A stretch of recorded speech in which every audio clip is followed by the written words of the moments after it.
प्रश्न एक संगठन ने पूरे विश्व में 15 से 44 वर्षों में की आयु वाली महिलाओं में बीमारी और मृत्यु के कारणों का पता लगाने के लिए किए गए सर्वेक्षण में निम्नलिखित आंकड़े परसेंट में प्राप्त किए। ओके, ये आंकड़े हैं यहाँ पर जो इन्होंने परसेंट में प्राप्त किए हैं। यहाँ पर है क्रम संख्या, ये है कारण और ये है महिला मृत्यु दर। ओके, तो इसमें जो पहला प्रश्न है, ऊपर दी गई सूचनाओं को आलेखीय रूप में निरूपित कीजिए। यानी कि जो ये सूचना दी है इसका हमें इस प्रकार ग्राफ बनाना है।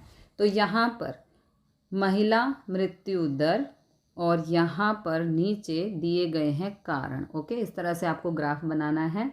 तो सबसे पहले है जनन स्वास्थ्य अवस्था, लेकिन उससे पहले हमें ये जानना है कि जो ये गैप लिया है वो हम यहाँ से देखो, इसको थोड़ा सा हमें समझना पड़ेगा। इन्होंने लिया है महिला मृत्यु दर परसेंटेज 0 से 5, 5 से 10, 10 से 15। आप चाहे तो 0 से 10, 10 से 20, 20 से 30 भी ले सकते हैं। ठीक है, मतलब इसको अपने हिसाब से आप बदल भी सकते हैं। तो यहाँ पर सबसे छोटा जो है नंबर वो है 4.1 और सबसे बड़ा है 31.8। ठीक है, तो 4.1 से थोड़ा कम लेना है, तो इसका मतलब 0 से स्टार्ट करेंगे और 31.8 है, इससे थोड़ा ऊपर की तरफ हमें ग्राफ लेना होगा। यानी कि 31.1 से ज़्यादा और 4.1 से कम हमें ग्राफ में यहाँ पर परसेंटेज लेनी होगी। ठीक है, सबसे छोटा और सबसे बड़ा नंबर आपको चेक करना है, उसके हिसाब से यहाँ पर परसेंटेज लेनी है। यहाँ पर है कारण, तो पहला कारण है जनन स्वास्थ्य अवस्था, तो ये जनन स्वास्थ्य अवस्था। फिर है तंत्रिका मनोविकारी अवस्था, तो यहाँ पर तंत्रिका मनोविकारी अवस्था। फिर है क्षति। इस तरह से सभी जो क्रम संख्या के अकॉर्डिंग यहाँ पर कारण हमें दिए हैं। अब ग्राफ कैसे बनाते हैं वो समझते हैं। सबसे पहले है जनन स्वास्थ्य अवस्था, इसमें दिया है 31.8। तो ये देखो 30 से 35 के बीच में यहाँ 31.8 आएगा। ठीक है, तंत्रिका मनोविकारी अवस्था में दिया है 25.4, तो ये 25.4 यानी कि 25 से थोड़ा सा ऊपर ये वाला। ओके, फिर है क्षति 12.4, ये क्षति अब 12.4 10 से 15 के बीच में यहाँ कहीं 12.4 होगा।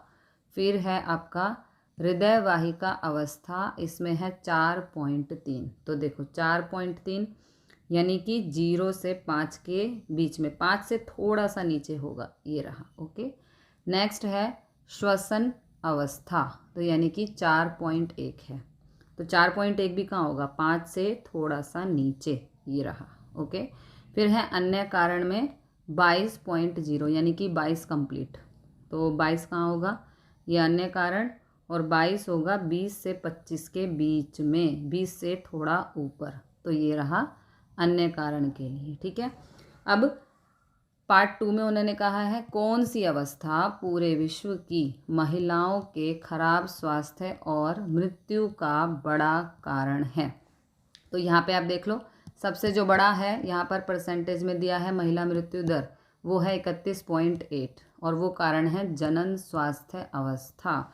तो यहाँ पर लिखेंगे जनन स्वास्थ्य अवस्था पूरे विश्व की महिलाओं के खराब स्वास्थ्य और मृत्यु का बड़ा कारण है, क्योंकि अधिकतम मृत्यु दर ये 31.8% इसी अवस्था में है। फिर नेक्स्ट है अपनी अध्यापिका की सहायता से ऐसे 2 कारणों का पता लगाने का प्रयास कीजिए जिनकी ऊपर 2 में मुख्य भूमिका रही हो। ओके, चिकित्सा की सुविधाओं का अभाव, इन्होंने पूछा है कि जो ये मृत्यु दर है, जो ये कारण हैं, इनमें से आप 2 को कैसे एक्सप्लेन कर सकते हैं। तो चिकित्सा की सुविधाओं का अभाव तथा सही चिकित्सा पद्धति की कम जानकारी। ओके, 2 मेन कारण बताए हैं, चिकित्सा की सुविधाओं का अभाव तथा सही चिकित्सा पद्धति की कम जानकारी पूरे विश्व की महिलाओं के खराब स्वास्थ्य और मृत्यु का बड़ा कारण है। Okay, this is the answer.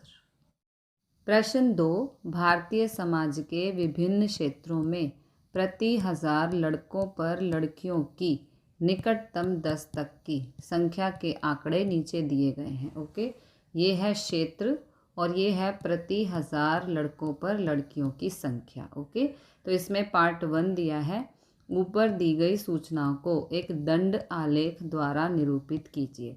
तो दंड आलेख का मतलब है यहाँ पर इस तरह का ग्राफ। ओके, अब यहाँ पर है प्रति 1000 लड़कों पर लड़कियों की संख्या और यहाँ पर है क्षेत्र। ओके, तो यहाँ पर देखो सबसे पहले ये जो नंबर्स हैं ये हमें कैसे लेने हैं। आप देख सकते हैं यहाँ पर सभी नंबर 900, 900, 900, 920, 950 ऐसे दिए हैं, ठीक है ना। तो सबसे छोटा नंबर है यहाँ पर 910। ओके, तो 910 से थोड़ा कम लेंगे, देखो 910 से थोड़ा हम नीचे जाएंगे। ओके, और सबसे हाईएस्ट नंबर है यहाँ पर 970, तो 970 से थोड़ा ऊपर यानी कि थोड़ा एक्स्ट्रा लेंगे। ओके, सबसे छोटा है 910 और सबसे बड़ा है 970, तो 910 से थोड़ा नीचे की तरफ जाएंगे और 970 से थोड़ा ऊपर की तरफ जाएंगे। इस तरह से हम ग्राफ में यहाँ पर नंबर लेते हैं, ठीक है। तो 910 से नीचे हमने यहाँ पे लिया है, 0 से स्टार्ट करना है हमेशा, ठीक है। और 970 से ऊपर यानी कि 10 एक्स्ट्रा यहाँ पर लिया है और यहाँ पर है क्षेत्र। ओके, तो पहला है अनुसूचित जाति, इसमें है 940, ये अनुसूचित जाति और यहाँ पर है 940। ओके, अब अनुसूचित जनजाति में है 970, तो ये अनुसूचित जनजाति और यहाँ पर है 970। ओके, नेक्स्ट है गैर अनुसूचित जाति जनजाति, इसमें है 920, तो यहाँ पर ये है 920, तो यहाँ तक बना देंगे।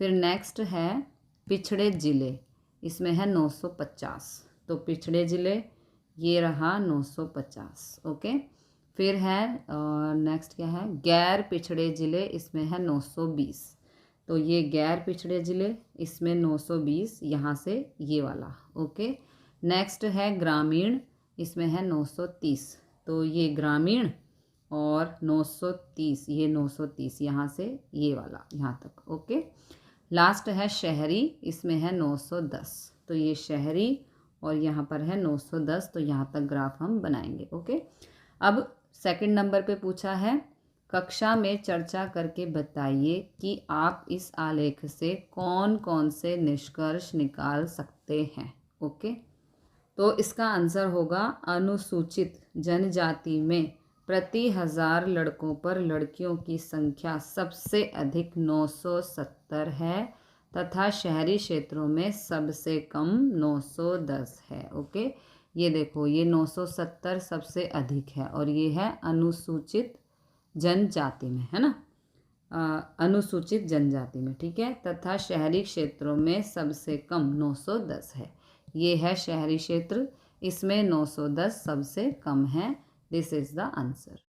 प्रश्न 3, एक राज्य के विधानसभा के चुनाव में विभिन्न राजनीतिक पार्टियों द्वारा जीती गई सीटों के परिणाम नीचे दिए गए हैं। ओके, ये राजनीतिक पार्टियां हैं, ये इनकी जीती गई सीटें हैं। तो प्रश्न 1 में पूछा है मतदान के परिणामों को निरूपित करने वाला एक दंड आलेख यानी कि ग्राफ हमें बनाना है।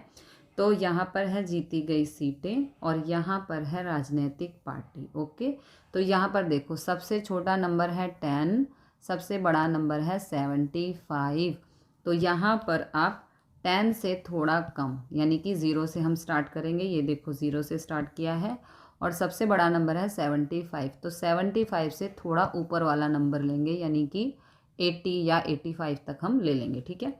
ये देखो 80 तक लिया है और सभी में 10-10 का गैप है क्योंकि यहाँ पर देखो ज़्यादा गैप नहीं है, हमें 0 से स्टार्ट करके 80 या 85 तक ख़त्म कर देना है। ओके, तो यहाँ पे सब में 10-10 का गैप लिया गया है, तो आप भी 10 का ही लो और थोड़ा सा इन नंबर को देख लिया करो कि भाई क्या नंबर दिया है हमको, ठीक है। उसके हिसाब से आप चाहो तो 0 से 5, 5 से 10, 5 का गैप भी रख सकते हो, ठीक है।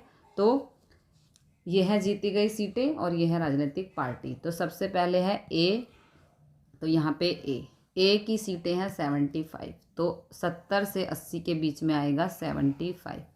फिर है बी 55, तो ये बी 55 आएगा 60 से 50 के बीच में, ये रहा।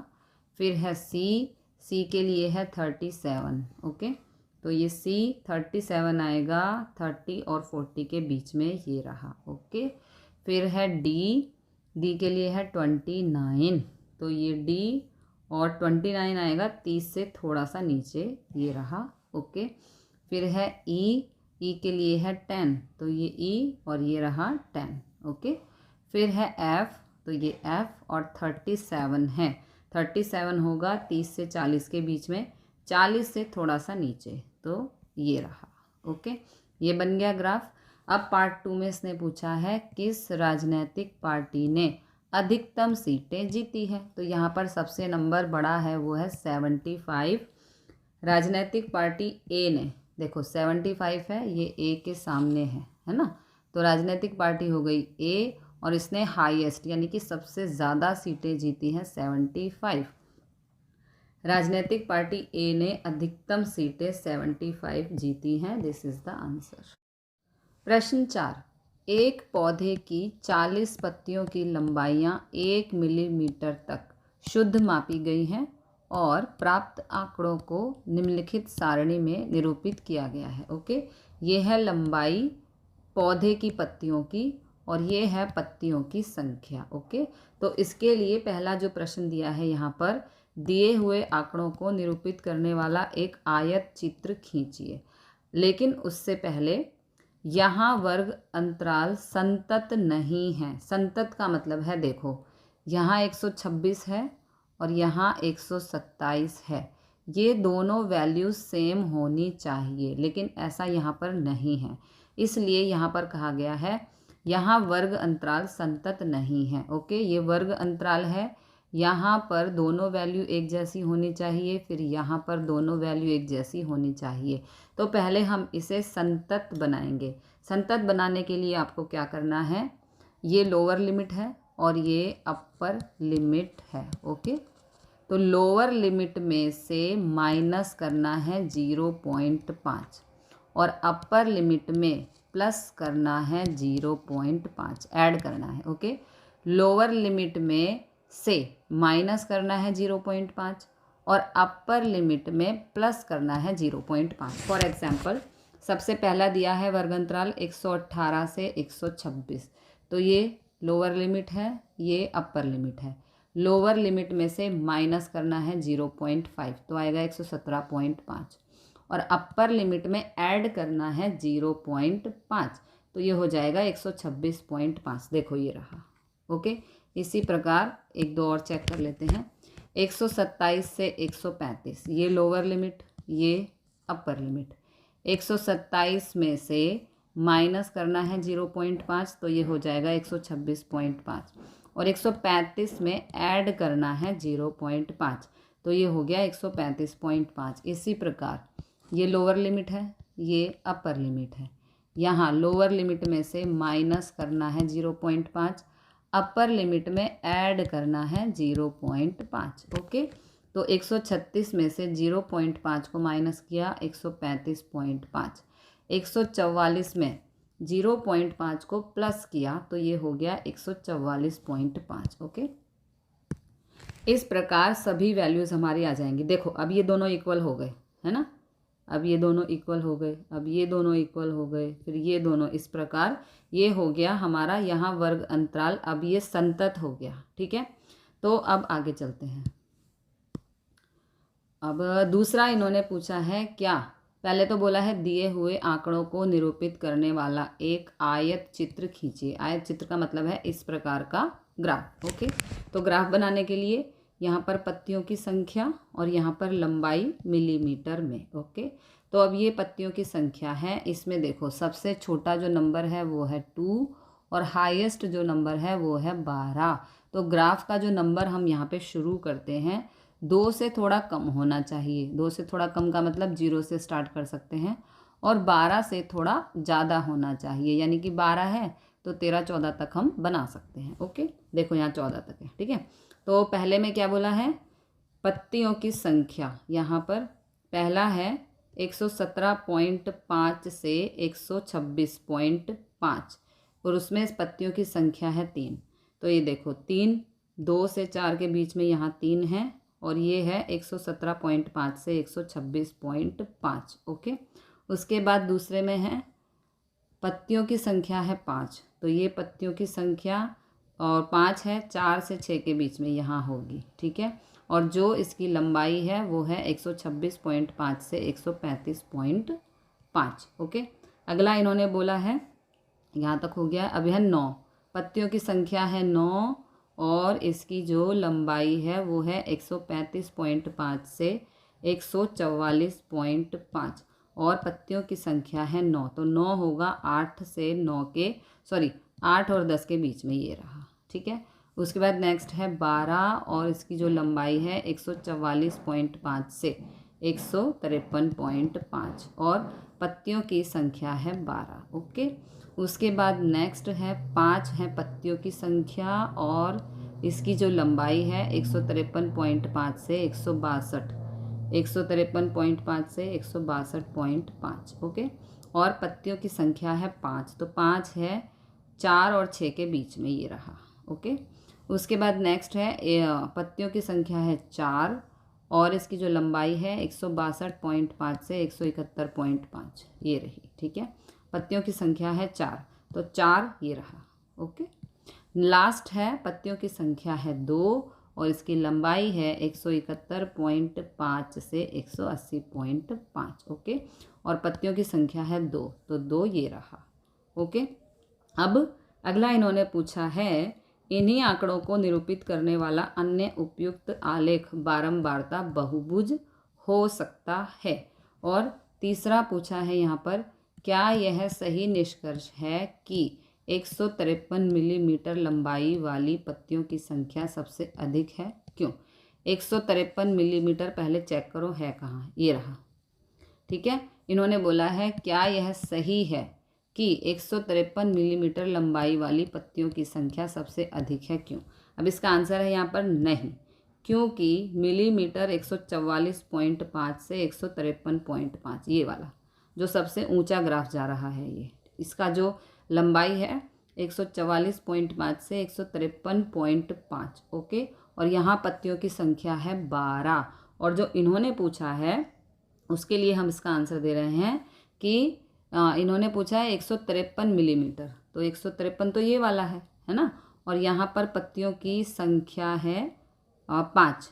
ओके, 4 या 5, हाँ 5 है, 6 और 4 के बीच में, यानी कि 5 ये वाली। ठीक है, इन्होंने जो कहा है, क्या यह सही निष्कर्ष है कि 153 मिलीमीटर लंबाई वाली पत्तियों की संख्या सबसे अधिक है? नहीं है, सबसे अधिक पत्तियां हैं हमारी 144.5 से लेकर 153.5 वाली। ठीक है, तो हम लिखेंगे नहीं, क्योंकि मिलीमीटर 144.5 से 153.5 ये वाली जिसका ग्राफ सबसे ऊंचा है, अन्य के बीच की लंबाई वाली पत्तियों की संख्या सबसे अधिक 12 है, परंतु इसका अर्थ यह कदापि नहीं है कि प्रत्येक पत्ती की लंबाई 153 मिलीमीटर है। Okay, this is the answer.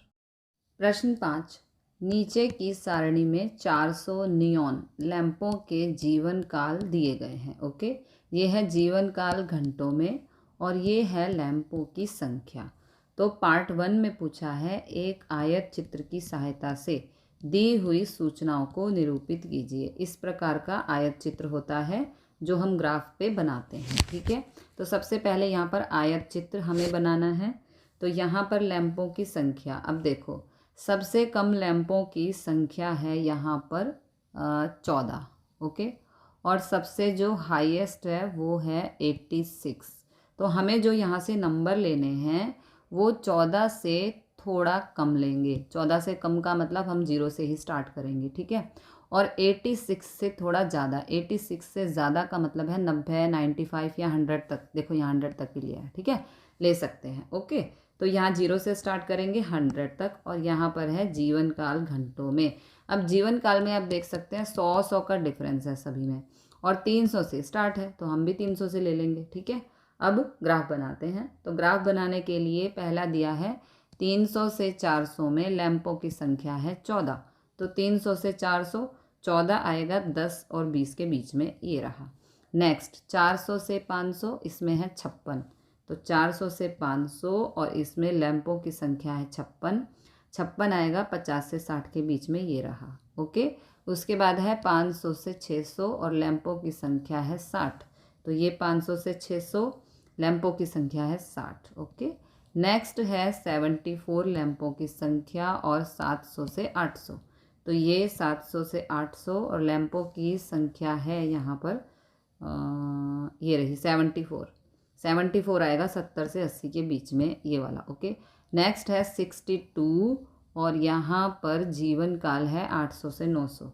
ये 800 से 900, 62 आएगा 60 से थोड़ा ऊपर, ये रहा। ओके, उसके बाद 900 से 1000। तो ये 900 से 1000 और लैंपों की संख्या है 48। 48 आएगा 50 से थोड़ा नीचे, यानी कि ये वाला। ओके, पार्ट 2 में उन्होंने बोला है कितने लैंपों के जीवन काल 700 घंटों से अधिक हैं। तो ये 700 है, 700 घंटों से अधिक। देखो 700 घंटों से अधिक में आ गया आपका 74 प्लस 62 प्लस 48। ओके, 700 घंटों से अधिक उन्होंने बोला है। तो यहाँ पे आ गया 74 प्लस 62 प्लस 48। ओके, इन सबको ऐड करने पर आएगा 184। तो 184 लैंपों के जीवन काल 700 घंटों से अधिक है। This is the answer.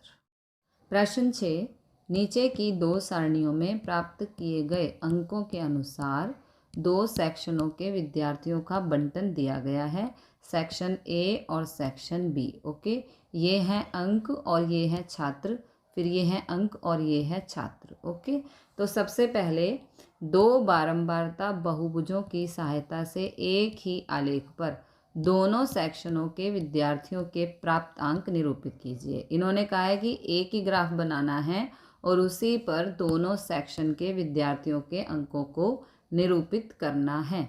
दोनों बहुभुजों का अध्ययन करके दोनों सेक्शनों के निष्पादनों की तुलना कीजिए। ओके, तो यहाँ से आंसर है।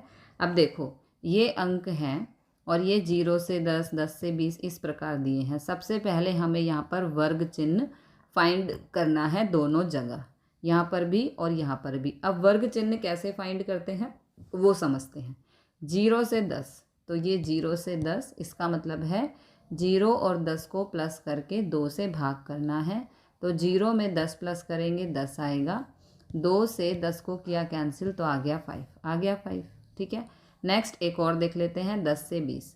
10 से 20 का मतलब है 10 प्लस 20 और उसको भाग करना है 2 से। तो 10 और 20 हो गए 30 और नीचे 2, 2 से 30 को कैंसिल किया, आंसर आया 15। देखो है ना, इसी प्रकार आप सभी फाइंड कर लेना।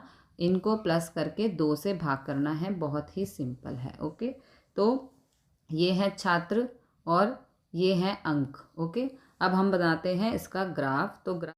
तो यहाँ पर छात्रों की संख्या और यहाँ पर है अंक। ओके, ग्रीन जो लाइन है वो सेक्शन ए के लिए बनाया गया ग्राफ है और येलो लाइन सेक्शन बी के लिए बनाया गया ग्राफ है। ओके, तो सबसे पहले सेक्शन ए के लिए ये अंक हैं और ये छात्र हैं।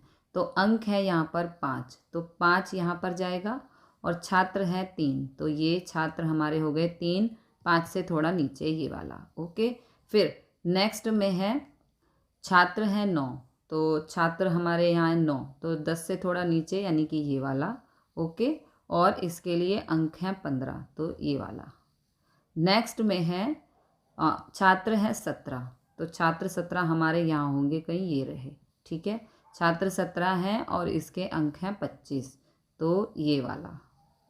ओके, उसके बाद छात्र है 12, छात्र 12, ये छात्र और 12 कहाँ पर होगा, कहीं यहाँ पर होगा 10 से थोड़ा ऊपर, यानी कि ये वाला जो पॉइंट है। ठीक है, फिर इसके अंक हैं 35, तो 35 ये रहा। ठीक है, नेक्स्ट में अंक हैं 45, यानी कि मार्क्स हमारे हैं 45 ये वाले, और इसमें छात्र हैं 9, तो ये आ गया आपका 9। 9 कहाँ पर होगा, 9 यहाँ होगा। ठीक है, ये ग्रीन लाइन वाला बन गया हमारा सेक्शन ए के लिए। अब चलते हैं सेक्शन बी पर।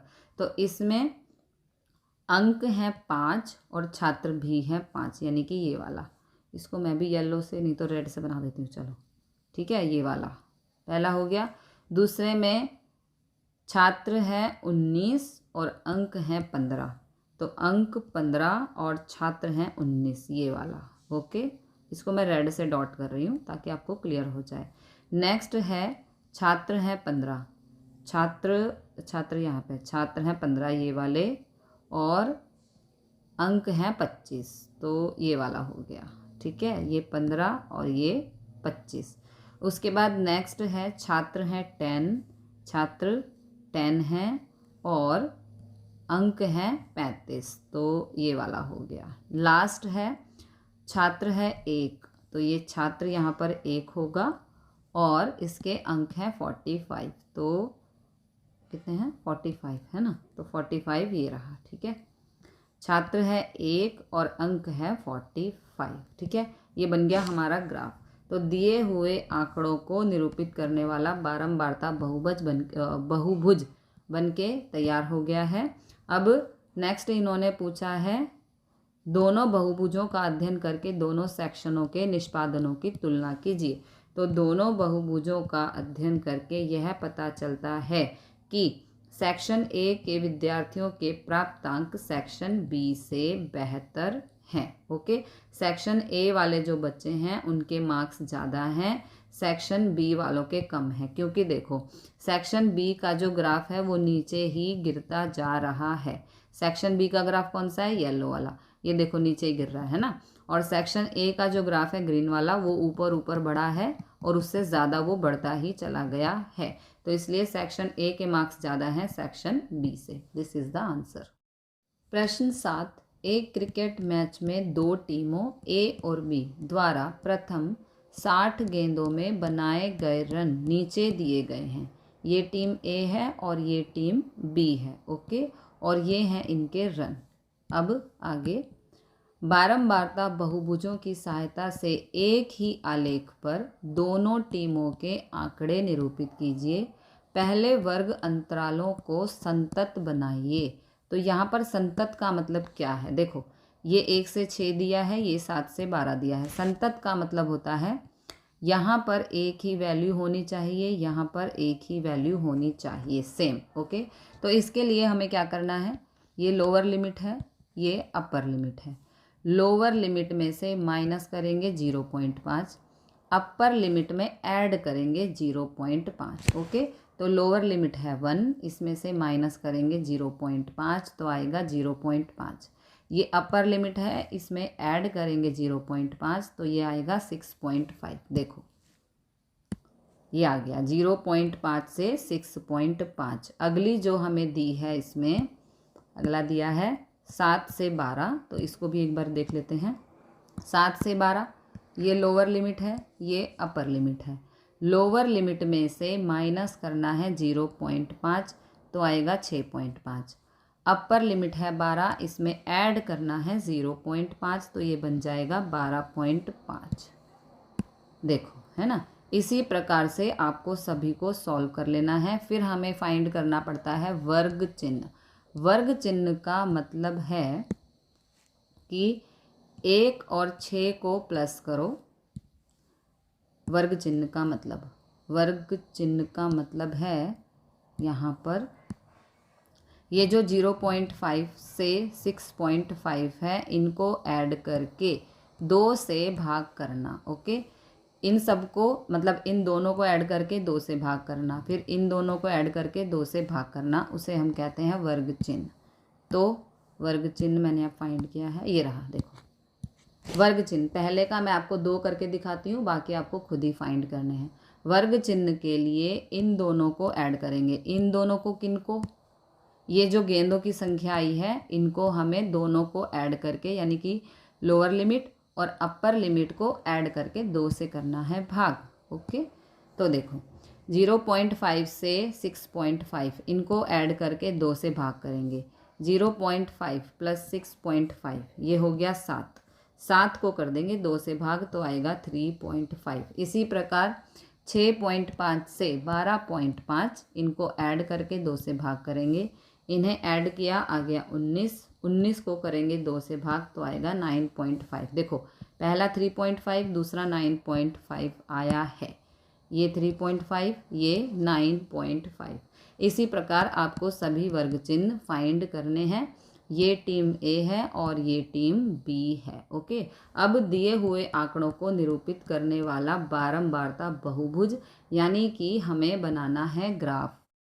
अब हमें ग्राफ बनाना है। ये टीम ए के रन है, ये टीम बी के रन है और ये है वर्ग चिन्ह। ओके, तो यहाँ पर रनों की संख्या और यहाँ पर गेंदों की संख्या जिसे हम वर्ग चिन्ह द्वारा चिन्हित करेंगे। ओके, तो सबसे पहले टीम ए के लिए, टीम ए का जो ग्राफ है वो ये ब्लू लाइन है। ये वाली जो ब्लू लाइन है वो टीम ए के लिए है और टीम बी के लिए ये येलो लाइन है। तो सबसे पहले हम टीम ए के लिए ग्राफ बनाएंगे।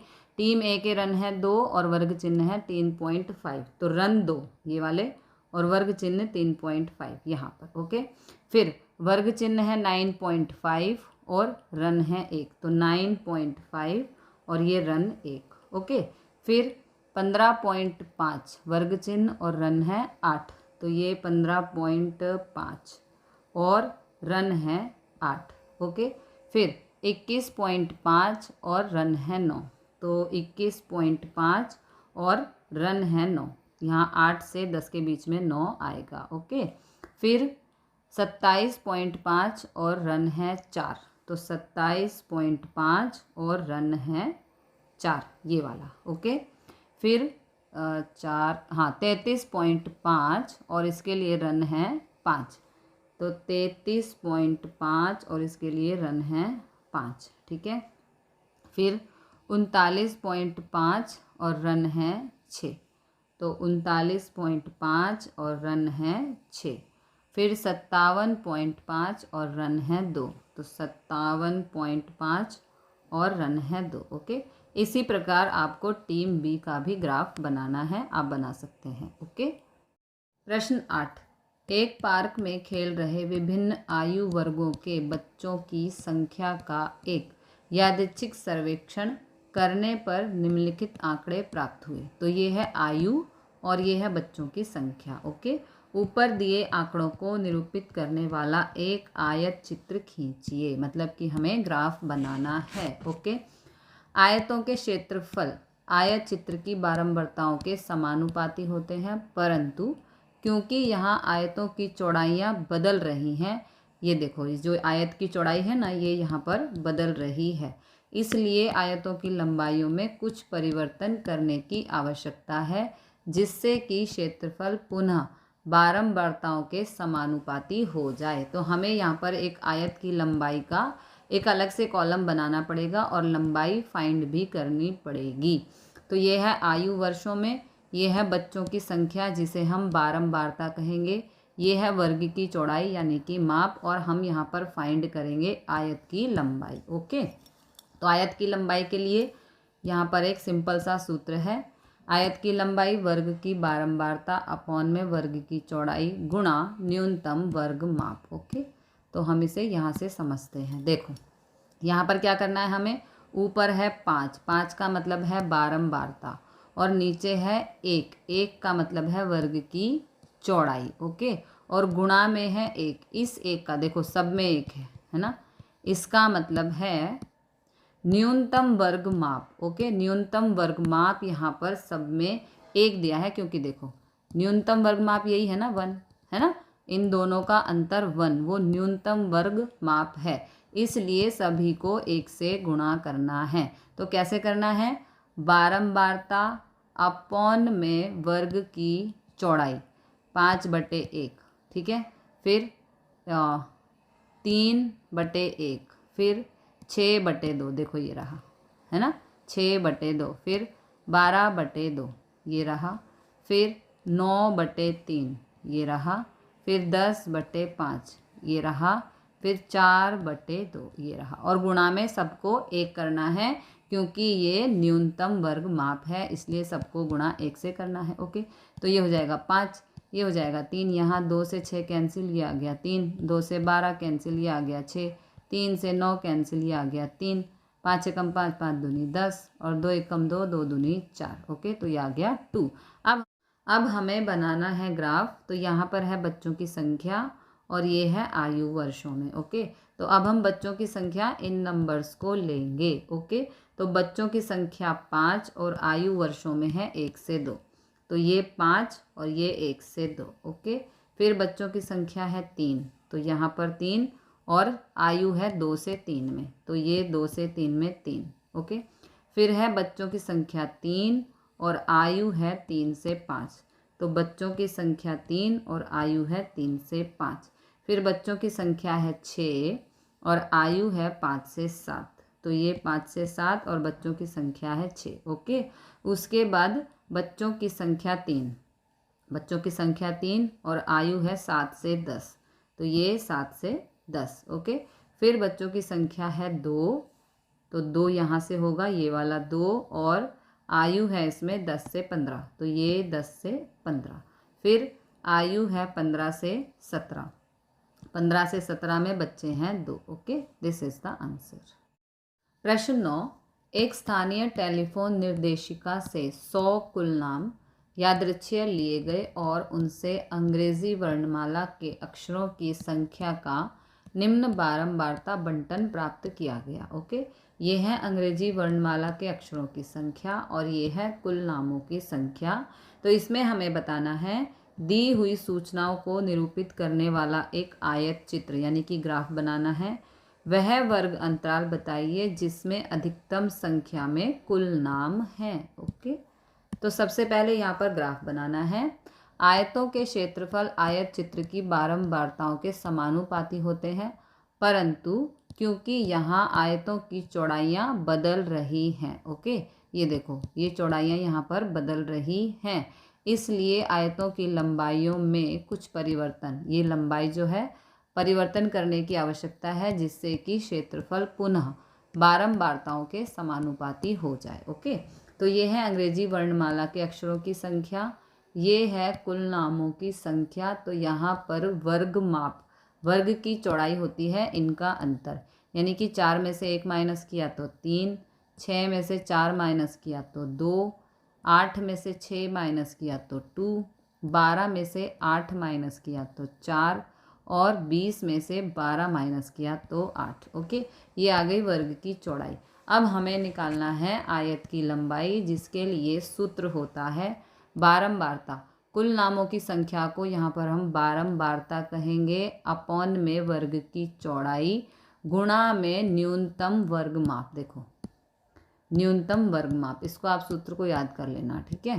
तो इसके अकॉर्डिंग यहाँ पर वैल्यूज़ पुट की गई हैं।